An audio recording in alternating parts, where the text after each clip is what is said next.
We'll be talking about landless play and adventurers. The reason that we honed in on landless play is that it opens up so much potential for the future. For now, we can represent adventurers roaming the map in search of glory, and families within Byzantium that still hold immense political clout despite not necessarily being governors at the point. But in the future, we can do so much more. We can do anything.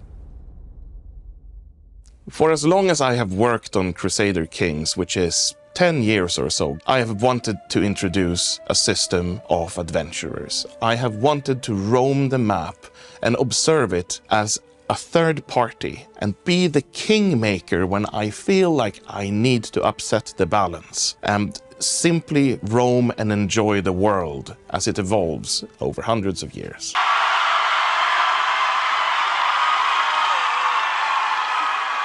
Never thought I'd be able to say that in my life, but it feels good.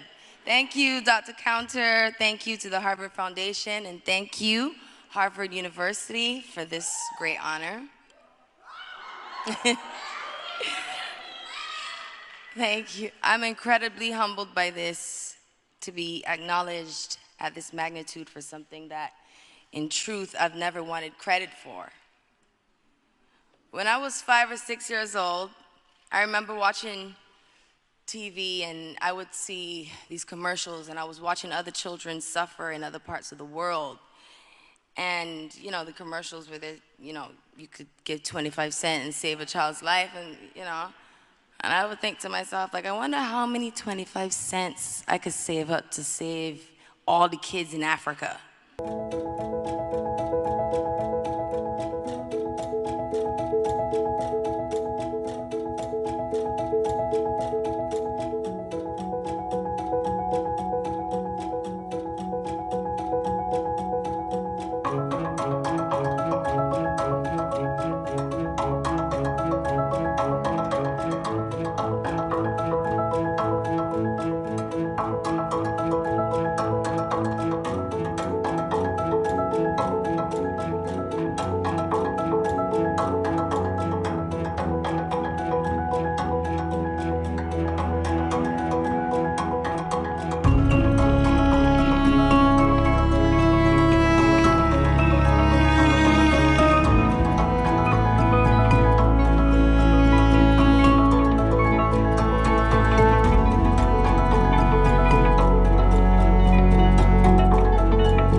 endorse in the presidential race.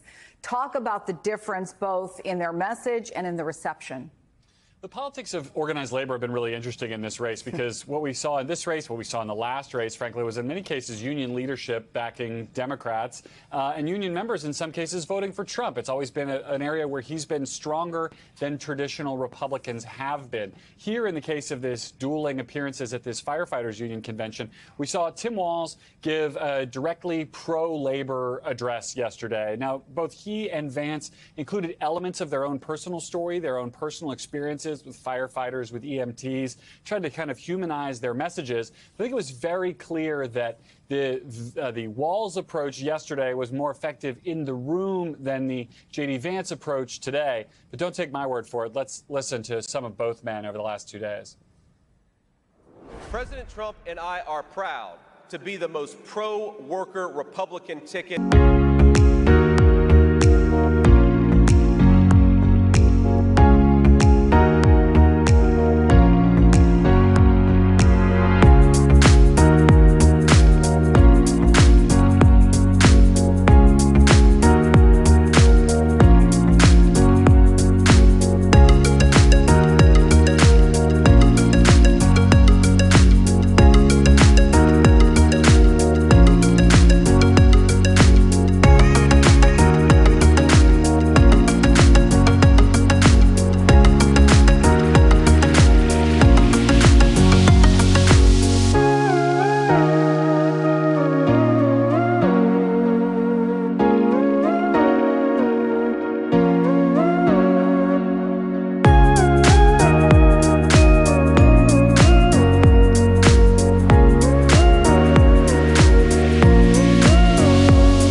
wonders, trade routes, and even alliance building that can completely change the course of history, as well as the fortunes of your civilization and city. A game that travels through time as you play it, changing the importance and characteristics of the buildings that you've built along the way. A game with politics and choices that influence how your citizens feel about the city, each other, and even you. A city builder that you can lose or win. That, like Civilization, gives you a score at the end of a playthrough, giving you a reason to play it again and do even better. And a city builder where you can't build roads because they develop organically, like much of your city. If all of this sounds completely different than any other city builder that you've played before, it's because it is. This is a game that doesn't simply want to be another SimCity, Anno, or Banish clone. It wants to carve out its own niche in the city building genre. And in this video, we're going to give it a go, and at the end, I'll tell you what I think about it. But first, a little bit about the game. Memoriopolis is the first game being developed by a brand new studio located in the south of France called 5 PM. A tiny team of just 8 people and a few free. He eventually locates the animal and prepares to shoot,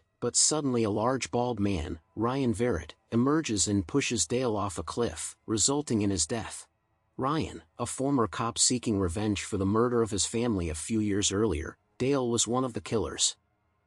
After Dale's demise, Ryan heads to a small town named Hope, which is under the control of a violent biker gang that even intimidates the sheriff.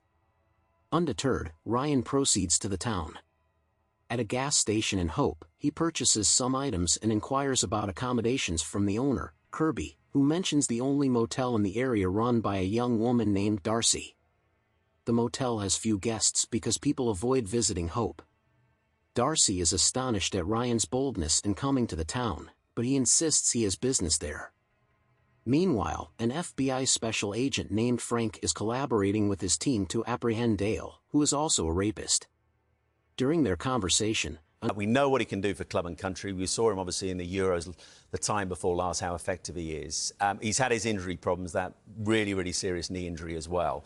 If he can stay fit, for that money, how big a bargain have Liverpool got if this one gets over the line, he passes the medical? Yeah, I like him a lot, and you're right, it's a bargain in terms of if he is fit, how direct he is, very powerful, on and off the ball, works really hard as well, he's got an eye for goal.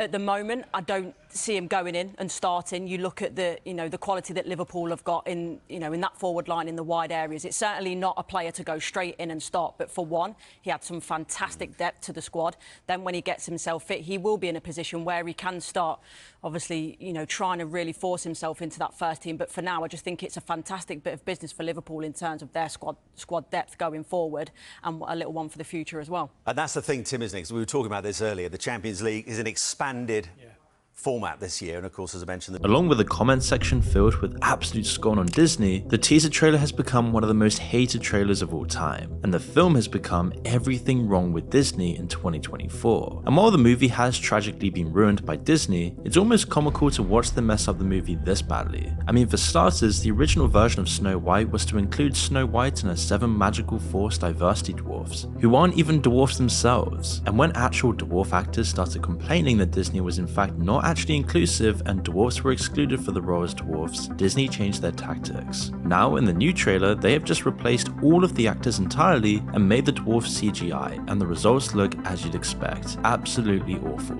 Even though this movie is supposed to be a live action movie, it almost looks like it's completely CGI now. But the question is, how did Disney make the movie this bad? How did one of the most beloved movies of all time become so despised by everyone? Well, former fans of Disney have had everything thrown at them. All the worst political... Oh, my lord. I must say, this is most surprising to me. Perhaps he had it right. Perhaps in the black cells you truly found your level. Oh, my lord. You cannot mean that. Stop it. Am I the only one to see through this performance? Is it possible that so many could be so stupid for so long? Huh? There are times when I have trouble believing it myself. And why do you bother? So many flowers, my lord, each wanting to grow the tallest, bloom the brightest. And one by one, sooner or later, they all get plucked. I don't want to be the tallest or the brightest. I only want to remain in the garden until my time comes to return. When I was a very young person, I began my career as an actress. Whenever my mother wasn't free to drive me into Manhattan for auditions, I would take the train from suburban New Jersey and meet my father, who would have left his desk at the law office where he worked, and we would meet under the upper platform arrival and departure sign in Penn Station. We would then get on the subway together, and when we surfaced, he would ask me, "Which way is north?" I wasn't very good at finding north in the beginning, but I auditioned a fair amount, and so my dad kept asking me, "Which way is north?" Over time, I got better at finding it. I was struck by that memory yesterday while boarding the plane to come here, not just by how far my life has come since then, but by how meaningful that seemingly small lesson has been. When I was still a child, my father developed my sense of direction, and now, as an adult, story. There are also some side books which describe the history and world of Westeros, and there's a prequel series called The Tales of Dunk and Egg, 3 novellas about a knight and his squire set 90 years before A Game of Thrones. Compared to the main story, which is huge and complex and intense, The Tales of Dunk and Egg are short, simple, and sweet, with a lighter tone and smaller scale. But they do have mysteries and secrets of their own, as well as interesting interconnections with the main series. The first story is called The Hedge Knight. It introduces our heroes Dunk and Egg as they're caught up in events that change the course of history in Westeros. The Hedge Knight was adapted to a graphic novel with artwork by Mike S. Miller and Mike Crowell, which you'll see throughout this video. So what happens in The Hedge Knight, and what does it mean? Our hero is a young man